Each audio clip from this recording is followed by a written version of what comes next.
یہ واقعہ ہے حضرت داؤد علیہ السلام کے بارے میں۔ حضرت داؤد علیہ السلام بھی بنی اسرائیل کے بڑے نبی گزرے ہیں۔ آپ کا ذکر قرآن پاک میں کئی جگہ آیا ہے۔ سورہ صوت میں خصوصیت سے نہایت تفصیل سے ملتا ہے۔ یہ سورہ پارہ 23 میں ہے۔ آپ پر آسمانی کتاب زبور نازل ہوئی تھی۔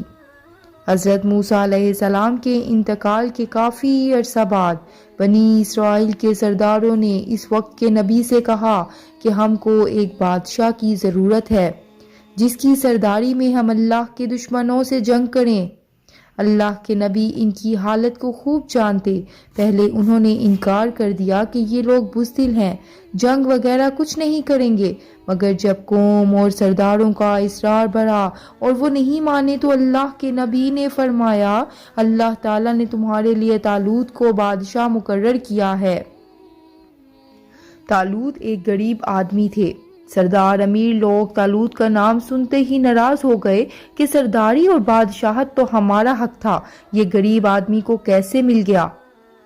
حضرت طالوت بڑے عالم، عابد، جنگ کے ماہر اور بڑے بہادر طاقتور آدمی تھے، اس لیے اللہ نے ان کو بادشاہ مقرر کیا تھا۔ اللہ کے نزدیک تو امیر اور غریب سب برابر ہیں، اس کے نزدیک وہی اچھا ہے جو نیک ہے۔ لوگوں کو تسلی کے لیے اس وقت کے نبی نے یہ فرمایا تھا کہ حضرت طالوت کو بادشاہ بنانے کی ایک نشانی یہ بھی ہے کہ 3 صندوق میں حضرت موسیٰ علیہ السلام اور حضرت ہارون علیہ السلام کی یادگار ہے، اسے فرشتے اٹھا کر تمہارے پاس لے آئیں گے۔ چنانچہ فرشتے وہ صندوق ان قوم کے پاس لے آئے۔ آخر انہوں نے حضرت طالوت کو اپنا بادشاہ بنا لیا۔ آخر جب طالوت اپنی فوج لے کر روانہ ہونے لگے تو انہوں نے اپنی قوم کی ایک آزمائش کی کہ اگر کوئی مصیبت آئی تو یہ لوگ اس کا مقابلہ کریں گے یا بھاگ جائیں گے۔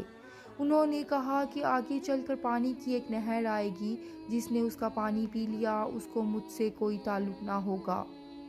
میرا آدمی وہ ہے جو اس میں سے نہ پیے، زیادہ سے زیادہ ایک چلو پینے کی اجازت ہے۔ مگر جب نہر پر پہنچے تو چند لوگوں کے سوا سب نے خوب پانی پی لیا۔ جب نہر کے پار اتر گئے تو کہنے لگے، ہم اپنے دشمن جالوت سے لڑنے کی طاقت نہیں رکھتے، مگر ان میں وہ لوگ جو ایماندار تھے اور جنہوں نے صرف ایک گھونٹ پانی پیا تھا وہ پکار اٹھے کہ اکثر ایسا ہوتا ہے کہ اللہ کے حکم سے تھوڑی سی جماعت بڑی جماعت پر غالب آ جاتی ہے۔ اللہ ہمیشہ صبر کرنے والوں کا ساتھ دیتا ہے۔ جب یہ لوگ جالوت کے لشکر کے سامنے آئے تو دعا کی کہ اے ہمارے رب، ہمیں اپنے پاس سے صبر عطا کر کہ مر مٹیں، مگر دشمن سے ڈر کر پیچھے نہ ہٹیں۔ ہمارے پاؤں جمائے رکھ اور ہمیں فتح دے۔ پھر اللہ کے حکم سے انہوں نے دشمن کو شکست دی۔ حضرت طالوت علیہ السلام کے بعد حضرت داؤد علیہ السلام کو اللہ نے حکومت عطا کی، اور حکومت بھی ایسی عطا کی کہ انسانوں کے ساتھ پہاڑوں اور پرندوں کو بھی ان کا فرما بردار کر دیا۔ ان کو دانائی اور مقدموں کے فیصلے کرنے کی لیاقت بخشی، پھر بھی وہ اللہ کی عبادت ہر وقت کرتے رہے۔ اللہ نے ان کو حکم دیا تھا کہ پوری زرعیں بنائیں، کڑیوں کے جوڑنے میں مناسب انداز کا خیال رکھیں اور اپنی زندگی نیک کاموں پر خرچ کریں۔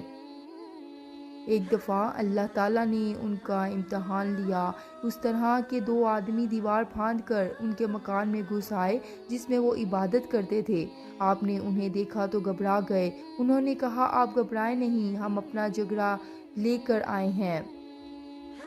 میرے اس بھائی کے پاس 99 دنبیاں ہیں اور میرے پاس صرف ایک ہے، اب یہ ایک دنبی کو بھی لینا چاہتا ہے۔ آپ انصاف کے ساتھ فیصلہ کریں۔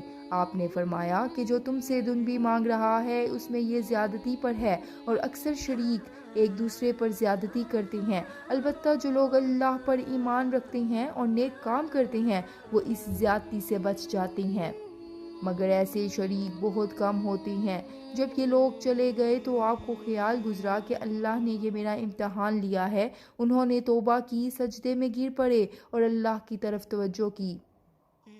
اللہ تعالیٰ نے فرمایا کہ اے داؤد، ہم نے تمہیں اس زمین کا خلیفہ بنایا ہے، لوگوں میں انصاف کرنا اور اپنی خواہش پر نہ چلنا، ورنہ اللہ کی راہ سے بھٹک جاؤ گے۔ حضرت داؤد علیہ السلام کے قصے سے ہم کو یہ سبق ملتے ہیں۔ مسلمانوں کے بادشاہ کے لیے امیر ہونا ضروری نہیں، بلکہ اس کو عالم، طاقتور اور بہادر اور لڑائی کے طریقے معلوم ہونے چاہیے۔ جیسے حضرت طالوت کو غریب آدمی تھے، مگر یہ سب خوبیاں ان میں موجود تھیں، اللہ تعالیٰ نے ان کو بادشاہ بنایا۔ دشمن سے لڑائی جیتنے کے لیے یہ ضروری نہیں کہ تعداد زیادہ ہو، مگر ضروری یہ ہے کہ ہمارا اللہ پر کامل یقین ہو کہ وہ ہماری مدد کرے گا۔ ہم موت سے نہ ڈریں اور اپنے امیر کی اطاعت کریں۔ ہمارے پاس کتنی ہی دولت آ جائے، یہاں تک کہ چرند، پرند، پہاڑ، لوہا سب ہمارے تابع ہو جائیں، مگر ہمیں اللہ کو نہیں بھولنا چاہیے، دل کی خواہش پر نہیں چلنا چاہیے، سب کے ساتھ انصاف کرنا چاہیے۔ امید کرتی ہوں کہ آپ کو میری یہ ویڈیو بہت اچھی لگی ہوگی۔ اگر آپ کو میری ویڈیوز اچھی لگتی ہیں تو پلیز میرے چینل کو ضرور